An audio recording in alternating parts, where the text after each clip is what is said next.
federal marshal who falls in love with an escaped bank robber played by George Clooney. Point that thing at me. Hey, buddy. It's okay, we're the good guys. What are you doing here? Hey. Oh. All right. Girl, what do you do for a living? You pack the shotgun. I'm a federal marshal and you're under arrest. That's why all the hacks they send out here, otherwise there's nobody left to mind the store. Why don't we talk about this later?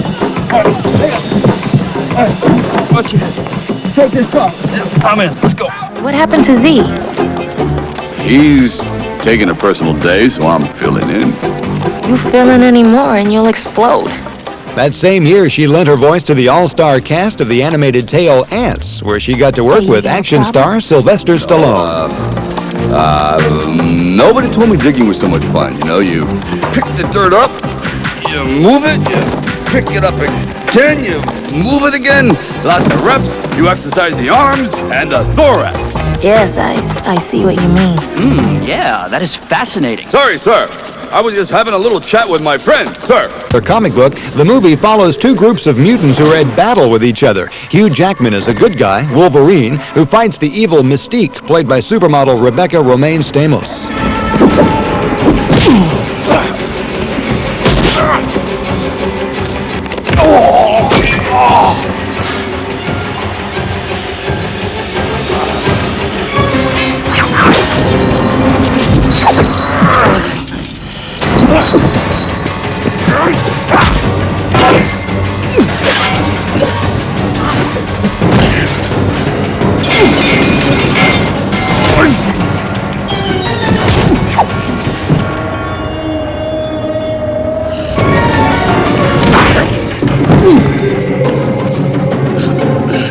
Get on that board.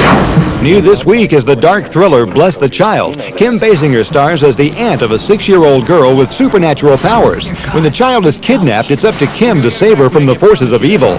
Christina Ricci co-stars as a woman who may be able to help Kim find her niece. My sister. You are my sister. No, a friend of mine, Janet. No. You said Jenna. Where is she? I haven't seen her in 6 years. I've looked for her everywhere. She has a little girl she hasn't even seen. I know she has a little girl. She's special. You know that, don't you? That's why they want her. Please tell me where my sister is. Forget about your sister, okay? They've already got her. Don't let them get the little girl. Look at this. Doesn't that look exactly like a face? And there's a hand, see? Someone who's very close to me seems to be in contact with some kind of entity or spirit. What Lies Beneath makes its 4th appearance in the countdown. Hollywood superstars Harrison Ford and Michelle Pfeiffer play a happily married couple until the ghost of Harrison's dead mistress makes contact with them. The filmmakers chose picturesque Vermont to create the film's supernatural setting, the Spencer's home. It had to work on 2 layers. It had to be what looks like, when you see it in the sunlight, a perfect dream house. But then if you start to turn the light a different way and drop the camera to a lower angle, ominous and not so inviting, scary in a way.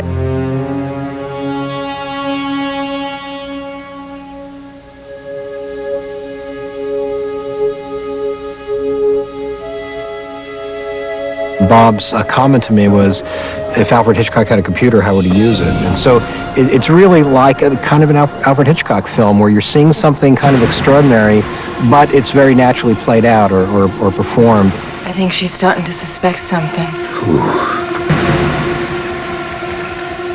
Your wife. A lot of the effects, as usual in a Bob Zemeckis film, are storytelling techniques.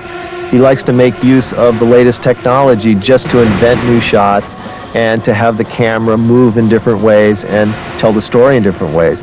The more credible you can make something, the scarier it is. Coming up, keep it all in the family when we go on location with an outrageous comedy sequel and count down the 5 biggest films at the American box office. Current Top 10 movie. Eddie Murphy is back in The Klumps, the follow-up to the 1996 blockbuster The Nutty Professor. Once again, he plays Sherman Klump, Buddy Love, and Sherman's offbeat family members. You know, in the first film, the Klumps are in the movie in 2 scenes, you know. And they're really powerful scenes, so people really remember them. I think it seems like they were in the movie more than they really were. The dinner scenes were so well received. We were like, well, what can we do in this new one, you know? The first film hinted at what this movie is, you know. There was a germ in the first script that I had read of taking the family, the Klump family, from the dinner table in the first movie and giving them life and getting them up and walking around, and I thought, oh man, this could be a blast. We knew we had to do something different. What is the next level? If you've already got one actor playing 7 roles in the first movie, what can you do differently? Say what now? Sherman's about to marry a scientist played by Janet Jackson. All right, everybody, Sherman, you ready to come on TV now? Oh, look how dashing it look. It looks just like Billy D. You got good genes in our family. Billy D. Oh, Billy D. Club. I play Denise Gaines. She's a professor, very, very smart woman. And she is head over heels over Sherman. Janet's like this superstar. It was like, wow, I'm a superstar on this set. It really is a romantic story, a romantic comedy. We thought that was an element of the story, but the two of these people on screen, they really do have an amazing chemistry, and what's remarkable about that is, you know, Janet Jackson is not looking at Eddie Murphy. Janet Jackson is looking at a man under 40 pounds of makeup and is having to feel these feelings through all that special effect plastic. And Eddie, the amazing thing is that he's acting through all of that. I'd like to present to you all the Wellman College Youth Formula. Well, maybe I need to take some of that. It don't kill ugly. Well, would I like to throw some hot grease on you? But his plans are threatened when an experiment goes awry and his alter ego, Buddy Love, reappears. Buddy! Buddy? Buddy Love. See you later, chunky butt! And he goes back in his lab and extracts Buddy from his body. And some kind of way, through the miracle of science in Hollywood, Buddy gets loose on his own, and it's kind of, you know, Buddy and Sherman, and Sherman's invented this youth formula. Well, Buddy is finally out, free and about, his own person. He's no longer an alter ego, he is his own ego. And he tries to steal a youth formula that Sherman has invented, and it's these two people as separate entities clashing against one another that create the tension in this story. It seems like every time he's happy and he feels good about himself, here comes Buddy Love to ruin it all. Oh my goodness. Bringing the characters to life required many hours of makeup. Damn. It's just a really long makeup process, you know. Each character, if I do the grandmother character, she's the most extensive makeup. You might be in a chair for 4 hours, 5 hours when they do the grandmother. Basically, just the whole process. That's the one thing that's hard about this movie, is the makeup process. And it's not that it's a hard thing, it's just tedious, you know, just sitting there and, you know.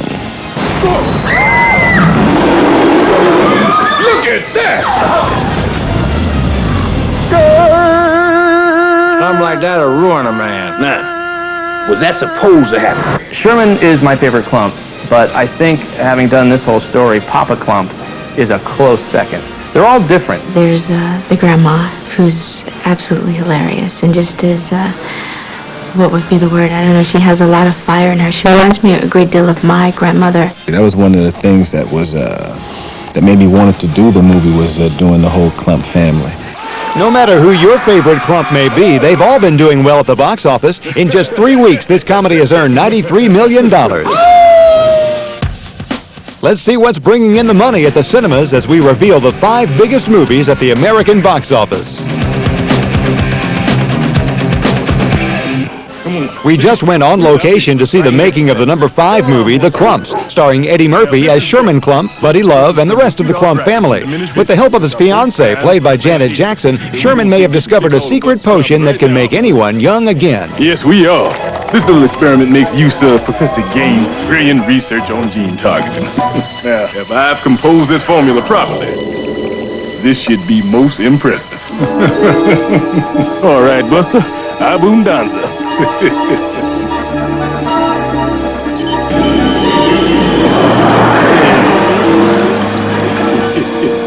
Jiminy freaking cricket! Sherman, this is amazing. You've just discovered The fountain of youth. This is huge. Do you have any idea what you've done? This is unbelievable. We're rich. We're going to have every pharmaceutical company in the world lining up to throw money at us. Well, of course, it all has to be properly tested first. Exactly, yes. Yeah, he makes an interesting point. Here's another. Shut up! You think I'm too old for you? No. I collect antiques. Autumn in New York debuts at number 4. Richard Gere is an aging playboy who's still popular with the ladies. Winona Ryder plays a terminally ill young woman who changes his life forever when they fall in love. Both stars enjoyed working together on this romantic drama. She's so incredibly beautiful. I mean, really kind of old movie star beautiful. That it's, you know, you really feel like you're in one of those old Hollywood romances when movie stars looked like that. You know, I've worked with a lot of movie stars, but this was my first time sort of one-on-one with a real leading man, and I didn't know what to expect. I didn't know him before. I'd met him only briefly before, but he's just such a comfortable person. All right, look, I gotta tell you something. What? I never had a date for the benefit. Really? Yeah. You know, I was kind of wondering about that. So I made that hat for myself? Yeah. And you bought that dress for me? Yeah. And you did all that so you could get a hold of me and muss me up? Yeah. Wow. Well, first of all, you have great taste because that dress was amazing. Thank you. And second of all, you didn't have to lie. If you wanted to seduce me, all you had to do was ask. That's not seducing, that is asking. And besides, I don't know why, but women seem to love it when you lie to them. Hey, there isn't a lie in the world I'd rather hear than the truth. There she goes again. Stepping out on me and breaking my heart. Even he likes me more. Amazing what you can do when you don't have to look at yourself in the mirror anymore.